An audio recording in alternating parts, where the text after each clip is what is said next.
Bueno, buenos días. Vamos a continuar con la clase de superconductividad que dejamos la clase pasada sin concluir. No nos queda mucho, pero tiene sus detalles, así que vamos a ir despacito. Básicamente en esta última clase de teoría BCS lo que estábamos viendo eran todas digamos, los logros o los puntos a favor de la teoría y por lo cual fue tan aceptada. Entonces, habíamos visto algunas cosas importantes. Habíamos visto esto, por ejemplo, que naturalmente aparece la dependencia entre C con la masa de los iones. Habíamos visto esta relación entre el gap y la temperatura crítica, que no depende de los parámetros particulares de, del material, del elemento en realidad, porque eran los primeros superconductores. Y todos caían muy cerca de ese número. Eso fue un gran espaldarazo a la teoría, que tenía sus detalles difíciles de comprender en la época. También hablamos un poco de el estado fundamental, cómo ese estado fundamental es el vacío de los bogolubiones, que corresponde, digamos, a tener el sistema en el fundamental de BSS sin ninguna excitación. Vimos que se escribía de esa manera, que es una superposición coherente de un montón de pares que se comportan con una estadística tipo bosónica, tiene una estadística de Bose, en el sentido de que tenés muchos en la misma energía. Eso el fermión no lo puede hacer. Esta partícula compuesta, que es el par, es bosónica y entonces lo puede hacer, pero no es un bosón exactamente, porque el operador que crea un par no tiene relaciones de conmutación de bosones. Un estado mixto, de simetría mixta. ¿Qué más vimos? Acá está lo de n. El hecho de que el número de partículas no esté bien definido implica que podés definir una fase global, algo que es característico del estado fundamental. Después vimos el espectro de excitaciones. Lo más interesante era este grafiquito, en el cual uno ve que bien debajo de la energía de Fermi, en esta zona, las excitaciones de Bogoliubov son básicamente del tipo agujero, tienen más componente de agujero que de electrón, con Ks grandes, son más excitaciones electrónicas que de agujero, pero la zona interesante, que es la que está cercana a la energía de Fermi, el bogolubión es una mezcla coherente de estados de agujero y de electrón. ¿Está bien? Esas son las excitaciones que se dan por sobre la energía del fundamental. O sea, estas cosas tienden a matar al superconductor. Cuando empiezan a aparecer excitaciones, si uno se pasa de energía, lo mata. El dato importante es que está delta. Delta es el gap, protege fuertemente el estado superconductor. Cuando vos tenés un estado en un sistema que sus excitaciones están gapeadas, vos sabés que mientras vos aumentes la energía de manera inferior a ese gap, el estado se mantiene, no se destruye. Cuando vos tenés un continuo de energía, enseguida aparecen excitaciones y el estado va perdiendo su naturaleza. ¿Está bien? Acá estás protegido por delta, algo que salían los experimentos. Y entonces, lo primero que vamos a hacer, que esto es lo que quedó, es calcular dos cosas que vimos cuando hicimos fenomenología. Uno, el calor específico, y la otra cosa que vamos a ver es el efecto Meissner, que son dos cosas importantes. El calor específico tenía un salto, y lo importante era que pasabas de tener un comportamiento tipo polinomio a, cuando estás en el superconductor, a ser suprimido exponencialmente, caía exponencialmente, algo que se llama comportamiento activado, y que en realidad no es exclusivo del superconductor, sino de cualquier sistema que tiene gap.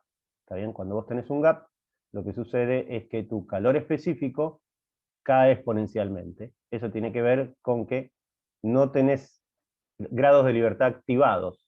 Los estados, los grados de libertad que están andando, acuérdense que el CB en cuántica tiene esas cosas de un valor, después se congela en esos grados de libertad, baja el valor y así da escaloncitos. Eso pasa porque en cuántica tus grados de libertad pueden no estar activos porque no tenés energía suficiente, a diferencia de clásica que siempre están andando y entonces tenés Dulong Petit. Y en esto sucede que al tener un gap hay un montón de grados de libertad que no se pueden activar porque están demasiado altos en energía, ¿no? Obviamente a temperatura baja, y entonces tenés una supresión exponencial del calor específico. Se hace muy, muy chiquitito.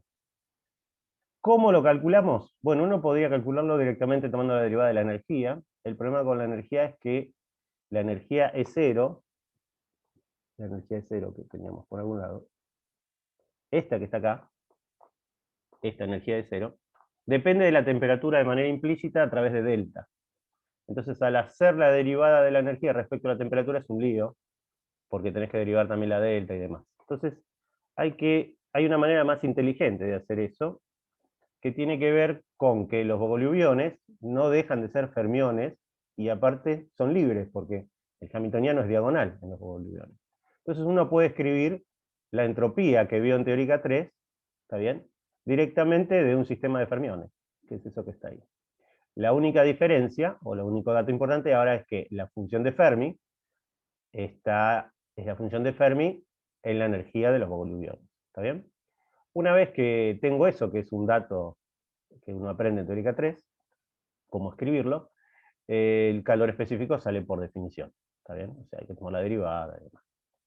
¿Cómo se hace esa derivada? Bueno, no es tan difícil como parece. Cuando uno tiene que derivar esto que está aquí, lo que hay que hacer es derivar respecto de beta. Así que uno lo que va a hacer es una derivada implícita, tiene un logaritmo ahí.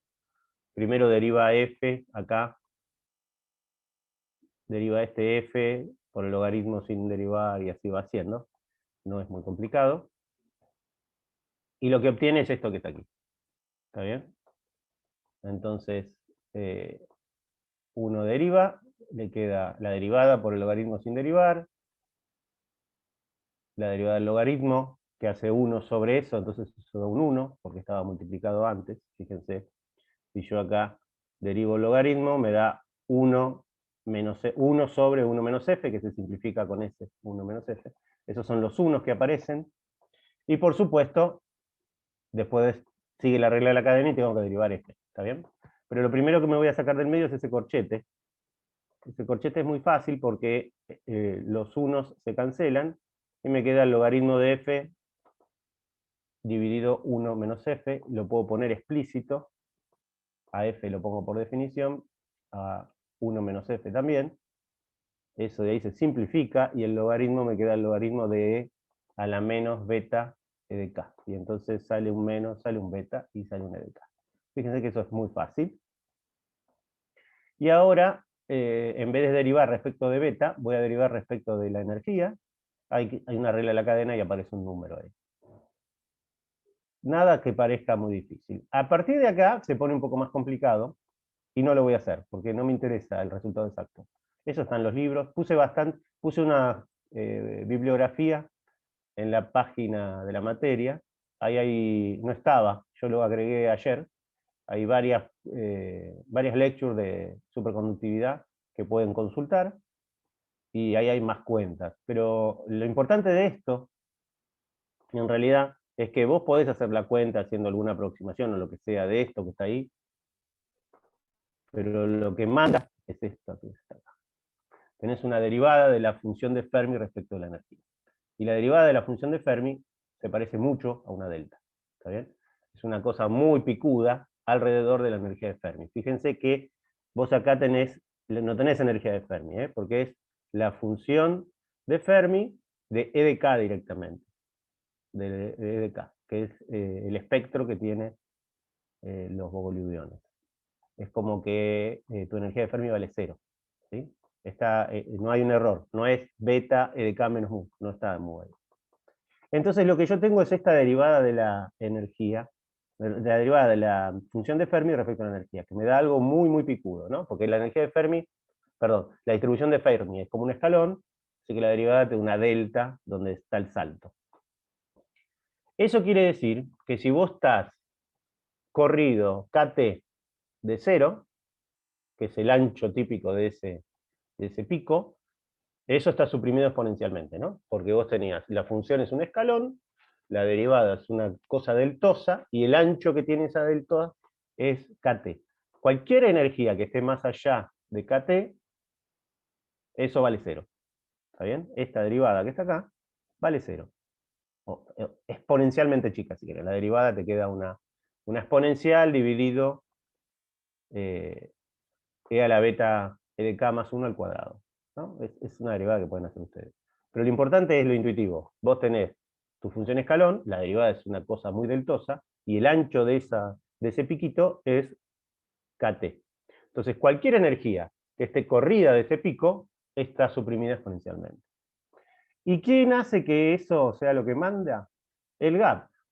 A bajas temperaturas, uno tiene que la temperatura, la energía térmica, es mucho más chica que el menor de los delta. ¿Está bien? Nosotros vimos que delta no depende de K, pero aunque dependiese de K, si vos tomás el mínimo de ese delta, el lugar donde el gap es más chiquitito, si la temperatura es baja y es menor, mucho menor, porque las temperaturas de transición son muy bajas, que ese gap de energía, ¿sí? Y ese gap de energía es menor o igual a cualquiera de las energías, porque justamente se define con la energía más baja, entonces todas las energías debido al gap están muy corridas de kBt. O sea, vos tenés un piquito y tus energías están corridas por el gap de cero. Y entonces todo lo que vos hagas acá, por más que hagas toda la cuenta exacta, este término está suprimido exponencialmente y entonces el calor específico está suprimido exponencialmente. ¿Se entiende? O sea, este término es tan chico que C vale básicamente cero, cae exponencialmente. O sea, está dominado por ese término. ¿Está bien? Y eso se debe a que no tenés ninguna contribución importante porque tus energías están lejos de KT por el gap. KT está debajo del gap, así que tus energías están por arriba y eso vale cero. ¿Está bien? Si vos tenés un sistema fermiónico sin gap, como de fermiones libres, entonces vas a tener una contribución ahí. La contribución, acuérdense, era lineal. Tenía que ver justamente con las pequeñas energías, en los estados que estaban en un ancho kBt de la energía de Fermi. Esto es lo mismo, solo que ahora no hay nadie porque hay un gap. Y entonces esa exponencial lo que hace es matar todas las contribuciones al CB. Y entonces el CB es muy chiquitito, que es lo que se observa experimentalmente. Por supuesto, esto pueden calcular el delta, todo, se puede hacer toda la cuenta en algún tipo de aproximación, pero no vale la pena. Lo más importante acá es el resultado genérico. Ese término, debido al gap, te va a matar el CB, te lo va a hacer decaer exponencialmente. Y de vuelta, eso no es específico de un superconductor. Eso es específico de cualquier sistema que tenga un gap. Se llama comportamiento activado, cuando uno hace el experimento y ve este tipo de dependencia exponencial del calor específico, se dice que tiene un comportamiento activado. ¿Se entendió la idea? La idea es sencilla, la cuenta no es muy difícil hasta acá. Después sí, porque es media hincha hacer esa cosa, suman K para hacer integral, pero el mensaje físico está contenido acá. En eso está ahí. ¿Entendieron así el argumento? Sí, Ok. ahora una pregunta. Antes quisimos evitar calcular el CB derivando la energía porque estaba en delta K. Sí, Ahora acá también lo tenés. sí, sí, sí. Como no sé si eso te trae un No, problema no, adicional. no, era porque es más complicada la cuenta, nada más. No Ah, porque no ok. se puede hacer de las dos maneras. Lo que pasa es Mm, que como vos tenés fermiones libres, ya sabés la fórmula de la entropía. No tenés que calcular ninguna listo, derivada, es esa que está ahí, es esa expresión. listo. ¿Entendés? Entonces, si vos Sí, lo sí, haces con sí. la energía, ya de movida tenés que hacer la derivada y qué sé yo. En cambio acá decís, bueno, pero son fermiones libres. Una vez que son fermiones libres, yo ya tengo la fórmula de la entropía. Y después, cuando llegues a esa derivada, bueno, vas a tener que trabajar. Ahí vas a tener que decir cómo depende y demás. Pero lo importante es que antes de hacer toda la cuenta explícita, vos ya sabés que este término va a dominar. Ese término, las exponenciales dominan siempre en general. Entonces, si vos tenés un término exponencial que es exponencialmente chico, lo otro va a contribuir, pero la exponencial lo va a tapar. ¿Está bien? ¿Qué es lo que sucede? Perfecto. Bueno, esto en cuanto al calor específico. si quieren ver la cuenta explícita y el cálculo del salto, fíjense en la bibliografía que yo puse en la página, ahí hay varias lectures de varios profesores de distintos lugares del mundo que son fáciles de seguir, algunas más o menos más complicadas, y cada uno de ellos hace algún tipo de cuenta en detalle, ¿está bien? Pero lo importante es el mensaje físico, ¿por qué ese calor específico es exponencialmente chico? Y es porque está el gap. Y para terminar con BCS, el efecto es el efecto Meissner. O sea, nosotros vimos cuando hicimos London y después cuando hicimos Ginzburg-Landau, que el efecto Meissner es lo que define al superconductor. O sea, cualquier material que tiene un efecto Meissner es superconductor. Esto es más importante que tenga conductividad infinita, porque eso sale después. Pero lo importante es el efecto Meissner. Esa cuenta en todo su detalle es súper complicada. Entonces vamos a hacer una versión un poco más sencilla, y no por eso errónea, sino simplemente en un caso particular vamos a estar a T0, ¿está bien? Para ver cómo aparece el efecto Meissner en el superconductor. Entonces, lo único que tengo que hacer yo es tomar mi superconductor, yo ya resolví todo BCS, lo que sea, y ahora prendo un campo externo. Cuando yo prendo un campo externo, tengo que cambiar ese hamiltoniano. El hamiltoniano ya no es el mismo de antes. Entonces, la modificación ya la sabemos. Lo que tengo que hacer es, la energía cinética la tengo que cambiar con el momento generalizado. ¿Está bien? Entonces, toda la parte de interacciones queda igual. Así que me voy a concentrar un segundo en la parte de energía cinética. ¿Qué sucede con la parte de energía cinética? Bueno, si yo le escribo en operadores de campo, la energía cinética se escribe muy sencillo. Y yo lo que sé, lo que voy a hacer, es considerar esto de manera perturbativa. ¿Está bien? Entonces voy a decir que el H se escribe como un H0, que no es otra cosa que la energía cinética sin campo. O sea, es el término de aquí que viene con P cuadrado. Eso es el H0. Y va a haber una perturbación, que es H1, que me voy a quedar con el término lineal en A. Me voy a quedar con el término lineal en A. ¿Está bien? Voy a tirar el término A cuadrado, porque como lo voy a hacer perturbativo en el campo externo, voy a quedarme con el término lineal. Entonces esa va a ser mi perturbación. Entonces vamos a trabajar en el gauge de Coulomb. Uno lo puede hacer general, porque este resultado tiene que ser invariante de gauge. Esa cuenta se hace súper complicada. Esta es una de las simplificaciones que les cuento. Lo hacemos en el gauge de Coulomb porque así vemos la física.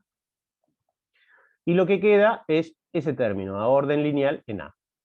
Eso es lo que yo tengo que ver. ¿Qué influencia tiene ese hamiltoniano en el resultado que obtienen BCS? Yo vi, cuando vimos London, que a London se le ocurrió una idea un tanto extraña cuando lo pensaba con función de onda. Él decía que la función de onda era rígida. Él intuía que si la función de onda sin campo externo y la función de onda del fundamental, ¿no?, con el campo externo no se modificaba, él obtenía automáticamente el efecto Meissner. ¿Está bien? Entonces, de alguna manera, nosotros vamos a tener que reflejar ese resultado. Este campo, esta perturbación, tiene que ser tal que sobre el estado fundamental de BCS, el cambio sea nulo. ¿Está bien? Porque eso es lo que vio justamente London. Él dijo, si yo tengo la función de onda y tengo cierto valor medio para la corriente, si yo ahora prendo el campo y la función es rígida, y automáticamente salía Meissner. Después revisen la clase, van a ver que lo habíamos hecho en su momento. Entonces, esa rigidez la tenemos que ver ahora. Ok, ¿qué tengo que calcular? Bueno, lo que necesito calcular es la corriente. La corriente se escribe directamente agarrando la definición de corriente y cambiando mi función de onda por operadora de campo. Eso tiene dos términos. Dos términos. Un término, que es básicamente la densidad. Fíjense que ahí tienen psi da psi, sumado en R, sumado en sigma. Eso es la densidad de partículas, multiplicado por A. Eso es un término lineal. Ese término se llama término diamagnético por razones históricas, y no tan históricas. Y el otro término, el de P, hay que hacer las derivadas, P es una derivada en la representación R,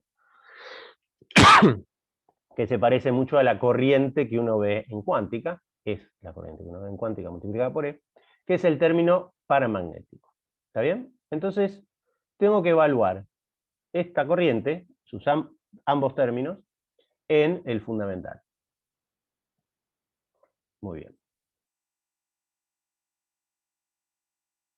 Si yo lo evalúo, voy a trabajar a t igual a 0. Tenemos que J, la corriente, va a tener dos términos. El término paramagnético y el término diamagnético. El diamagnético es justamente lo que yo quiero, ¿no? Fíjense que si yo tomo el diamagnético, que es este, y hago el sanguchito en el fundamental, A es un número, así que no hace nada, y lo que está en paréntesis no es otra cosa que el operador densidad. ¿Está bien? Es psi da gat psi, sumado en R, qué sé yo. Estás básicamente contando tus partículas, ¿no? Porque eso dice, hay una partícula en R, hay otra partícula en R2, hay otra partícula en R3, estás sumando, que es la integral, más el spin, eso te da la densidad. O sea que eso da N. ¿Sí? El otro término es más difícil, hay que evaluarlo específicamente. Entonces voy a poner directamente valor medio. Lo dejo abierto. ¿Está? Pero viendo esto, uno se tienta naturalmente a decir, bueno, si la corriente paramagnética es 0, automáticamente tengo London. ¿Está bien? Y por supuesto N va a ser todo el condensado, van a estar todos los electrones. Acuérdense que para London ese N era el N de electrones superconductores. Ese N va a variar a medida que varíe la temperatura, pero lo voy a hacer a T0 para que sea más fácil. Eso es lo que uno esperaría, que J paramagnético se anule, y entonces el diamagnético es London directamente. El problema que tengo, técnico, es que con el campo prendido, el estado fundamental BCS ya no es más el estado fundamental, ¿no? Porque el estado fundamental BCS se calculó sin campo aplicado. Así que necesito ver cómo se modifica el estado BCS cuando prendo el campo. Y para eso voy a usar perturbaciones. Estamos haciendo todo a nivel perturbativo. Entonces, H1 es la perturbación, H1 es lineal en el potencial vector, es trivialmente lineal, ¿no? Estaba acá, ¿ven? Es lineal en A. Con lo cual, en principio, J paramagnético podría tener un término lineal en A, ¿sí? Porque la perturbación es H1. Y en principio podría cancelar, si este término de acá, a primer orden, es lineal en A, podría cancelar este. Podría llegar a ser, ¿está bien? De hecho, eso es lo que pasa en los metales normales. En los metales normales, uno puede hacer la cuenta, y la parte diamagnética se cancela con el término lineal en A de la parte paramagnética. Y nunca se observa el efecto Meissner. Así que va a ser muy particular del superconductor que la corriente paramagnética, el JP, sea 0. O sea, eso es lo que va a definir a el superconductor. En un metal normal, común y corriente, este término JP tiene un término lineal en A que cancela a JD. Y el resto es lo que uno mide de corriente. ¿Está bien? El superconductor, por otro lado, va a tener que J paramagnético es nulo, y solo va a quedar este término, que es justamente el efecto Meissner. Entonces veamos cómo es que eso es 0. ¿Sí? Entonces voy a hacer perturbaciones, así que a primer orden, mi estado BCS, que voy a denominar 0 a partir de ahora, se escribe como lo que yo ya sé de cuántica. Es el estado 0 más todos los saltos de H1 con los excitados. L son todos los estados excitados, o sea, L son todos los bogoloviones. ¿Está bien? Entonces yo tengo que evaluar en este estado modificado el valor medio de JP y ver que vale 0. ¿Está bien? Eso es lo que quiero hacer. Cuando haga eso, ese sanguchito, voy a tener 4 términos. Tengo que agarrar el bra de esto, ¿no? Entonces me va a quedar 0 con 0, 0 con esto con 0, y 2 veces la suma. ¿Sí? ¿Se entiende? Porque tengo que hacer 0 con 0, ese es el primer término. Tengo que hacer la distributiva, ¿no? Después tengo que hacer 0 con la suma con 0, y 2 veces la suma. 2 veces la suma ya es segundo orden, así que lo voy a tirar. Así que a primer orden me va a quedar eso que está acá. Donde usé, justamente, que sobre BCS, JP 0.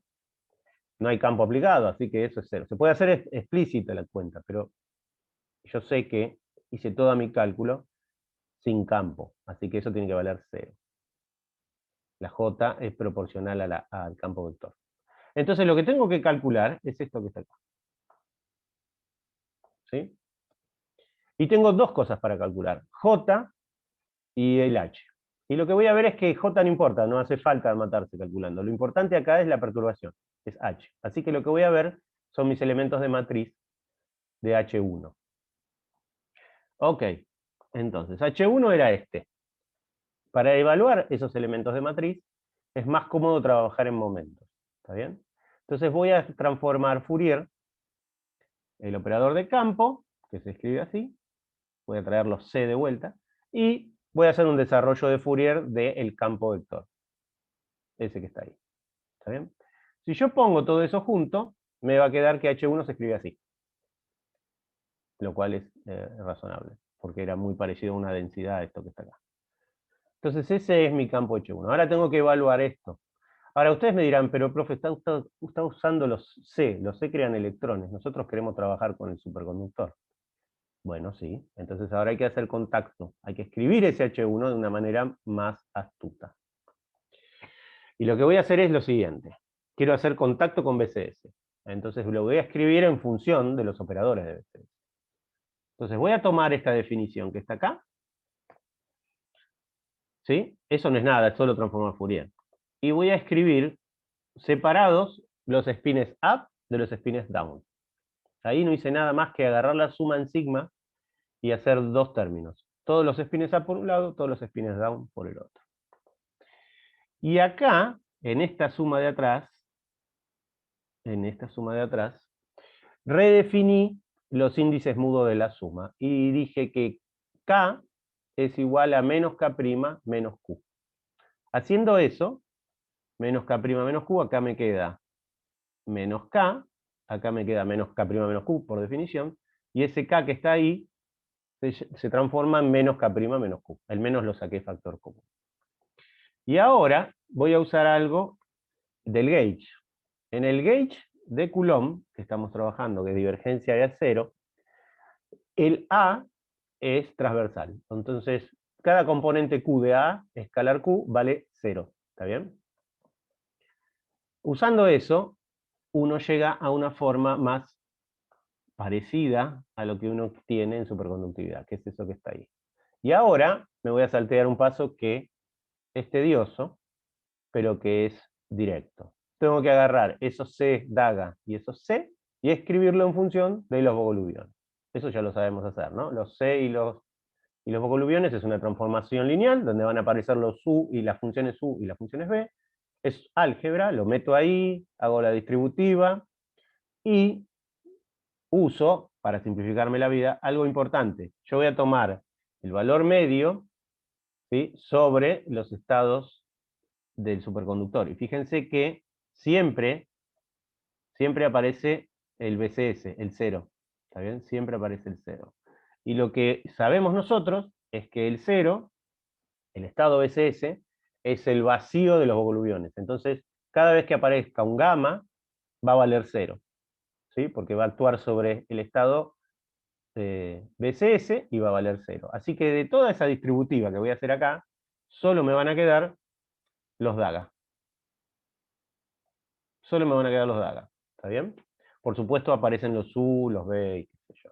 Pero eso es simplemente tomar la combinación lineal, U, gamma, daga, menos B, gamma, hacer la distributiva, avivarse que todos los términos gamma que no están dagados valen 0 porque estás actuando sobre el fundamental, y entonces solo te van a quedar estas cosas que están acá.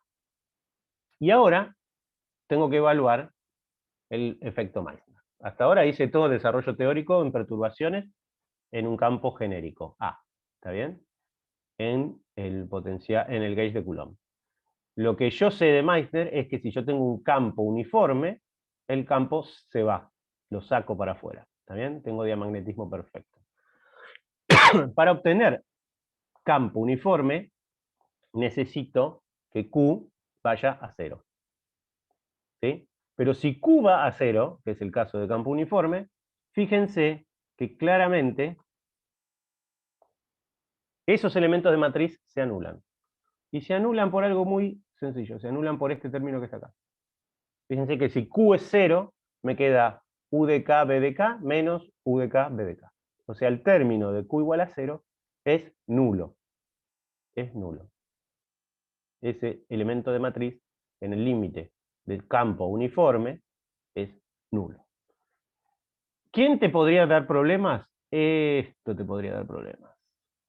O sea, fíjense que el numerador es 0, tenés que garantizar que el denominador no sea 0, porque si no, tenés que ser un límite raro. Y ahí, ¿quién te salva? Te salva justamente el gap. Esto que está acá, el denominador, nunca se puede anular.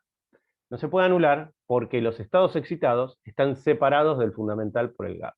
Entonces, esa resta siempre es finita, el numerador va a 0, el denominador se mantiene finito, y entonces todo el término se anula. J paramagnético en un superconductor se anula, y entonces el J es simplemente la parte diamagnética, que es ni más ni menos que el efecto Meissner. Así es como aparece el efecto Meissner a partir de BCS. Con lo cual hemos reproducido, nosotros no, bueno, BCS, hemos reproducido todos los resultados principales de superconductividad tipo 1, por lo menos. ¿Está bien? Ok, como cierre. Claramente esto fue un éxito terrible de física teórica. Se aprendió un montón en el camino, pero no fue el final de la historia. Muchos superconductores, si bien la descripción cualitativa estaba bien, cuantitativamente tenían problemas. Y en el año 84, si mi memoria no falla, se descubrieron experimentalmente los superconductores de alta temperatura crítica. Y ahí apareció una carrera terrible experimental y tecnológica para encontrar compuestos, ya no simples elementos, sino cosas más complicadas, que tenían mayor temperatura crítica. ¿Está bien? Y esa carrera sigue al día de hoy, y no se sabe todavía, ni siquiera, cuál es el sistema físico que genera los pares. ¿Está bien? Se sabe ya que no son los fonones. En esos sistemas no se puede atribuir a los fonones. E incluso en el caso de los superconductores que vos podés describir con BCS, BCS no deja de ser una teoría de campo medio. Entonces, por ejemplo, vos no podés saber, por las características del material a temperatura alta, si cuando bajes la temperatura va a ser superconductor. Eso BCS no te lo permite, porque BCS es campo medio, no es una teoría completa de superconductividad.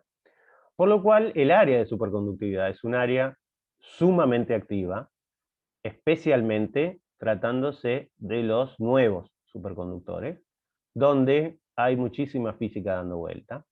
Hay gente que dice que tiene que ver el acoplamiento de pares es por el canal del spin. Hay gente que dice que tiene que ver más con las correlaciones, que el modelo de Hubbard puede llegar a tenerlo. Otros que son directamente más escépticos y dicen que todo esto no sirve, porque el sistema de referencia de esto, de BCS, el sistema normal de referencia, es el líquido de Fermi.